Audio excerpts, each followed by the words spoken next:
Hi ಪ್ರಿಯ ಸ್ನೇಹಿತರೆ, welcome back to my channel. ಹೊಸ ಕತೆಗೆ ನಿಮಗೆಲ್ಲರಿಗೂ ಸ್ವಾಗತ. ನಮ್ಮ ಊರಲ್ಲಿ ಪ್ರೌಢಶಾಲೆ ಮುಗಿಸಿದ ಮೇಲೆ ಕಾಲೇಜು ದೂರ ಇದ್ದ ಕಾರಣ ನಾನು ಶಿವಮೊಗ್ಗದಲ್ಲಿರೋ ನನ್ನ ಚಿಕ್ಕಪ್ಪನ ಮನೆಗೆ ಸೇರಿಕೊಂಡೆ.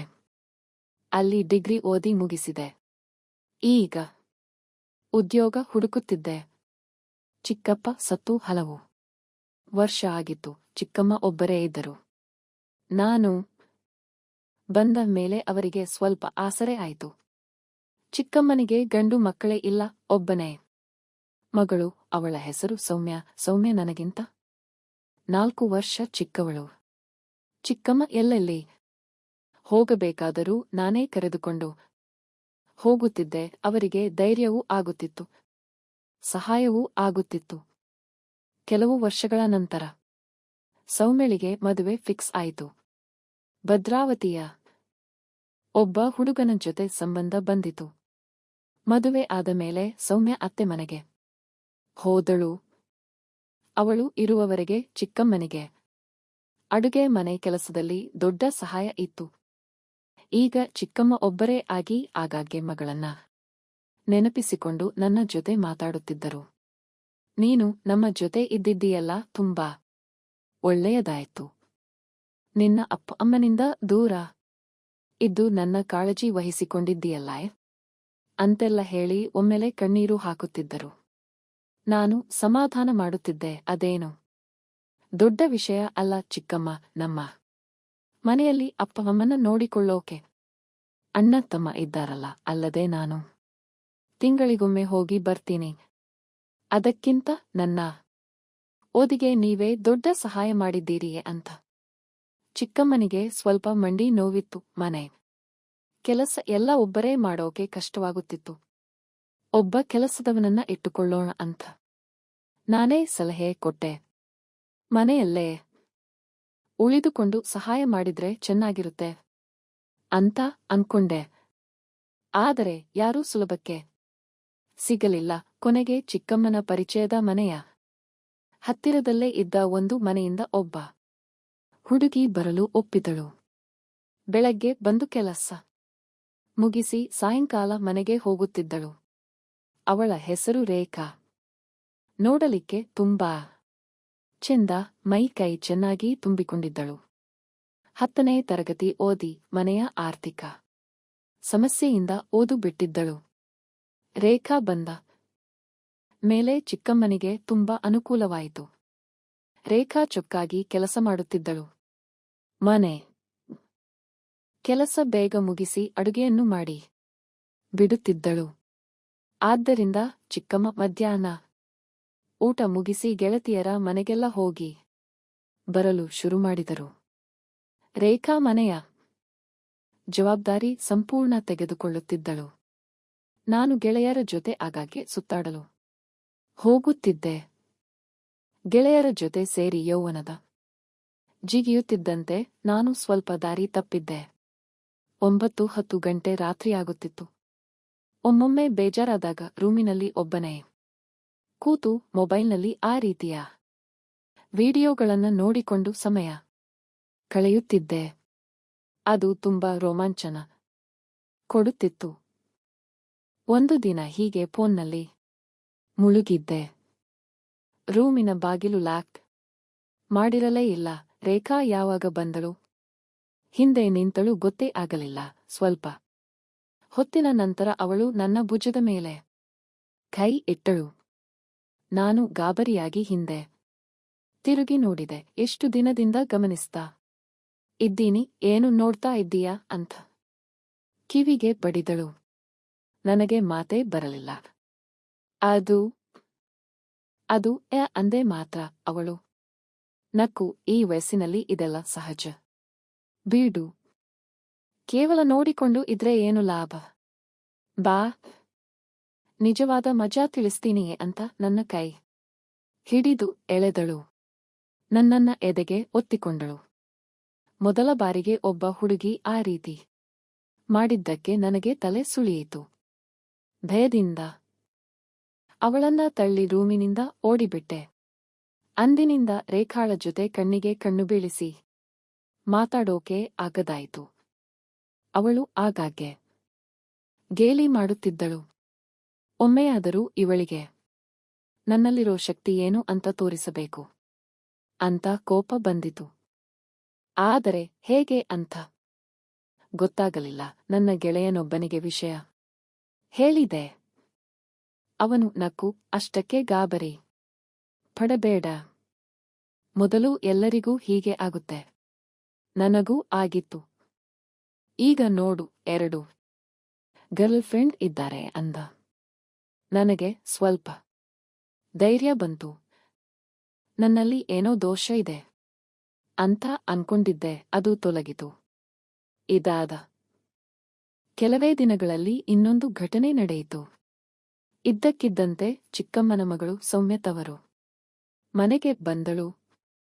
ಬಂದವಳ ಕಣ್ಣು ಕೆಂಪು, ಕೋಪದಲ್ಲಿದ್ದಳು. ಚಿಕ್ಕಮ್ಮ ಕಾರಣ ಕೇಳಿದರು. ಸೌಮ್ಯ ಗೊಣಗಲು ಶುರು ಮಾಡಿದಳು. ಗಂಡನಿಗೆ ನನ್ನ ಮೇಲೆ ಯಾವ ಆಸಕ್ತಿಯೂ ಇಲ್ಲ. ರಾತ್ರಿ ಬಂದು ಸುಮ್ಮನೆ ಮಲಗಿಬಿಡುತ್ತಾನೆ. ನನ್ನತ್ತ ತಿರುಗಿಯೂ ನೋಡುವುದಿಲ್ಲ ಅಂತ ನಾನು ಹತ್ತಿರ ನಿಂತು ಕೇಳುತ್ತಿದ್ದೆ. ಚಿಕ್ಕಮ್ಮ ಅವಳನ್ನ ತಡೆದು, ಮೊದಲು ಫ್ರೆಶ್ ಆಗು, ಎಲ್ಲ ಮಾತಾಡೋಣ ಅಂತ ಸಮಾಧಾನ ಮಾಡಿದರು. ನನಗೆ ಅವಳ ಬ್ಯಾಗ್ ಒಳಗೆ ಇಡೋಕೆ ಸಹಾಯ ಮಾಡು ಅಂದರು. ನಾನು ಬ್ಯಾಗ್ ಎತ್ತಿಕೊಂಡು ನನ್ನ ರೂಮಿಗೆ ಹೋಗುತ್ತಿದ್ದೆ. ಚಿಕ್ಕಮ್ಮ ತಡೆದು, ಅವಳ ರೂಮಿಗೆ ಇಡು. ಮದುವೆಗೆ ಮುಂಚೆ ನೀವಿಬ್ಬರೂ ಒಂದೇ ರೂಮಿನಲ್ಲಿ ಇದ್ದಿದ್ದೀರಿ ಅಲ್ವಾ? ಆದರೆ ಈಗ ನೀವಿಬ್ಬರೂ ದೊಡ್ಡವರಾಗಿದ್ದೀರಿಯೇ ಅಂದರು. ನಾನು ಸರಿಯೇ ಅಂತ ಅವಳ ರೂಮಿಗೆ ಇಟ್ಟೆ. ಮರುದಿನ ಸೌಮ್ಯ ಬಟ್ಟೆ ಒಗೆಯುತ್ತಾ ಕುಂತಿದ್ದಳು. ನಾನು ಹತ್ತಿರ ಹೋಗಿ ಮಾತಾಡುತ್ತಿದ್ದೆ. ಅವಳು ಬಗ್ಗಿದಾಗ ನನ್ನ ಕಣ್ಣು ಅವಳ ಸೌಂದರ್ಯದ ಮೇಲೆ ನೆಟ್ಟಿತು. ತಡೆಯಲಾಗದೆ ಹೋದೆ. ಇದ್ದಕ್ಕಿದ್ದಂತೆ ಒಂದು ಅರ್ಜೆಂಟ್ ಕೆಲಸ ಇದೆ ಅಂತ ಹೇಳಿ ಓಡಿಹೋದೆ. ಅವಳು ಹಿಂದೆಯೇ ಕೂಗಿದಳು, ಏನಾಯ್ತು? ನಾನು ಬಾತ್ರೂಮಿಗೆ ಹೋಗಿ ಬಂದೆ. ಇನ್ನೊಂದು ದಿನ ಸೌಮ್ಯ ಸ್ವೀಟ್ ಮಾಡಿದ್ದಳು. ಊಟದ ಸಮಯದಲ್ಲಿ ಬಡಿಸುವಾಗ ಮತ್ತೆ ಬಗ್ಗಿದಳು. ನನ್ನ ಒಳಗೆ ಏನೋ ಕೆರಳಿತು. ಅಯ್ಯೋ, ತಲೆ ಸುತ್ತಿದೆ ಅಂತ ಎದ್ದು ಬಾತ್ರೂಮಿಗೆ ಓಡಿದೆ. ವಾಪಸ್ ಬಂದಾಗ ಸೌಮ್ಯ ಕೇಳಿದಳು, ಏನಾಯ್ತು ನಿನಗೆ? ಯಾಕೆ ಓಡಾಡ್ತಾ ಇದ್ದೀಯಾ? ನಾನು ಹೊಟ್ಟೆ ಸ್ವಲ್ಪ ಅಂತ ತಪ್ಪಿಸಿಕೊಂಡೆ. ಆದರೆ ಅವಳಿಗೆ ಸಮಾಧಾನವಾಗಲಿಲ್ಲ. ಇದೇ ರೀತಿ 2-3 ಸಲ ಆಯ್ತು. ಸೌಮ್ಯಗೆ ಸಂದೇಹ ಬಂದಿತ್ತು. ಒಂದು ದಿನ ಮಧ್ಯಾಹ್ನ ನಾನು ರೂಮಿನಲ್ಲಿದ್ದಾಗ ಸೌಮ್ಯ ಬಂದು ಬಾಗಿಲು ಲಾಕ್ ಮಾಡಿದಳು. ಇವತ್ತು ನನಗೊಂದು ಸಂಗತಿ ಖಚಿತವಾಗಿ ಗೊತ್ತಾಗಬೇಕು ಅಂದಳು. ನಾನು ಈ ಅಮ್ಮ ಇದ್ದಾಳೆ ಅಂದೆ. ಅವಳು ನಕ್ಕು, ಅಮ್ಮ ಗೆಳತಿಯರ ಮನೆಗೆ ಹೋಗಿದ್ದಾರೆ. ಈಗ ಹೇಳು, ನೀನು ಯಾಕೆ ಆಗಾಗ್ಗೆ ಬಾತ್ರೂಮಿಗೆ ಓಡಾಡ್ತಾ ಇದ್ದೀಯಾ? ಬಂದ್ರೆ ತುಂಬಾ ಹೊತ್ತು ಆಗುತ್ತೆ. ನಾನು ಬೇರೆ ವಿಷಯಕ್ಕೆ ತಿರುಗಿಸಲು ಯತ್ನಿಸಿದೆ. ಆದರೆ ಅವಳು ಬಿಡಲಿಲ್ಲ. ನನಗೆ ಎಲ್ಲ ಗೊತ್ತು, ಹೇಳೇಬೇಕು ಅಂತ ಹಠ ಮಾಡಿದಳು. ಕೊನೆಗೆ ಹೇಳಲೇಬೇಕಾಯಿತು. ನೀನು ಈ ರೀತಿ ಬಟ್ಟೆ ಹಾಕಿಕೊಂಡು ಬಗ್ಗಿದಾಗ ನನಗೆ ತಡೆಯಲಾಗ್ತಾ ಇಲ್ಲ. ಅವಳು ಈ ರೀತಿ ಅಂದ್ರೆ ಮೊದಲು ನಾನು ಹೀಗೆ ಇದ್ದೆ ಅಲ್ವಾ ಅಂದಳು.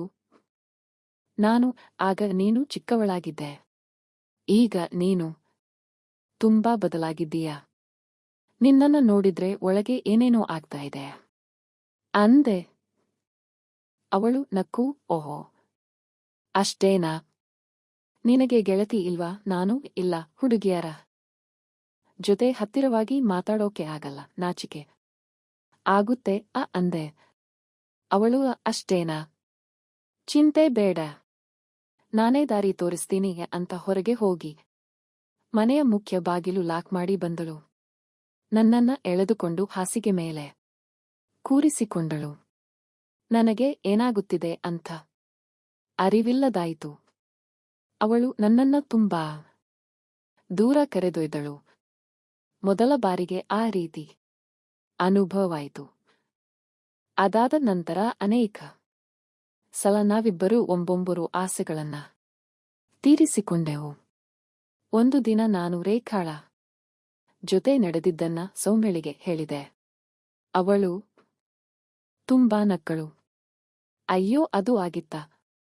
ಈಗ ನೀನು ಸಂಪೂರ್ಣ ಪುರುಷನಾಗಿದ್ದೀಯಾ ಅಂತ ನನ್ನ ತೋಳು ಗಟ್ಟಿಯಾಗಿ ಹಿಡಿದು ಧೈರ್ಯ ತುಂಬಿದಳು. ಇದಾದ ಕೆಲವೇ ದಿನಗಳಲ್ಲಿ ಒಂದು ದಿನ ಚಿಕ್ಕಮ್ಮ ಹಾಗೂ ಸೌಮ್ಯ ಒಂದು ಕಾರ್ಯಕ್ರಮಕ್ಕೆ ಹೋಗಿದ್ದರು.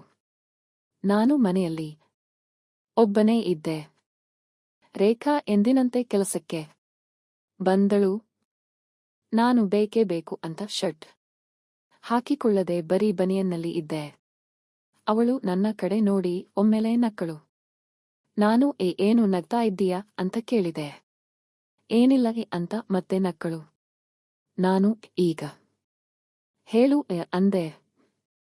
ಅವಳು ಎಷ್ಟು ಚೆನ್ನಾಗಿ ಬಾಡಿ ಮಾಡಿಕೊಂಡಿದ್ದೀಯಾ, ಆದರೆ ಧೈರ್ಯ ಇಲ್ಲ ಅಲ್ವಾ ಅಂದಳು. ನನಗೆ ಮತ್ತೆ ಕೆನ್ನೆ ಕೆಂಪಾಗಿ ಕೋಪ ಬಂದಿತು. ಹೌದಾ ಅಂತ ಒಮ್ಮೆಲೆ ಅವಳ ಕೈ ಹಿಡಿದು ಎಳೆದೆ. ಅವಳು ತಪ್ಪಿಸಿಕೊಳ್ಳಲು ಯತ್ನಿಸಿದಳು. ಆದರೆ ನಾನು ಬಿಡದೆ ಗಟ್ಟಿಯಾಗಿ ಒತ್ತಿಕೊಂಡೆ. ಅವಳು ಇಷ್ಟೊಂದು ಧೈರ್ಯ ಬಂದುಬಿಟ್ಟಿದೆಯಾ ಅಂತ ನಕ್ಕಳು. ನಾನು ಇದು ಶುರುವಷ್ಟೇ ಅಂತ ಅವಳನ್ನ ಎಳೆದುಕೊಂಡು ರೂಮಿಗೆ ಹೋದೆ.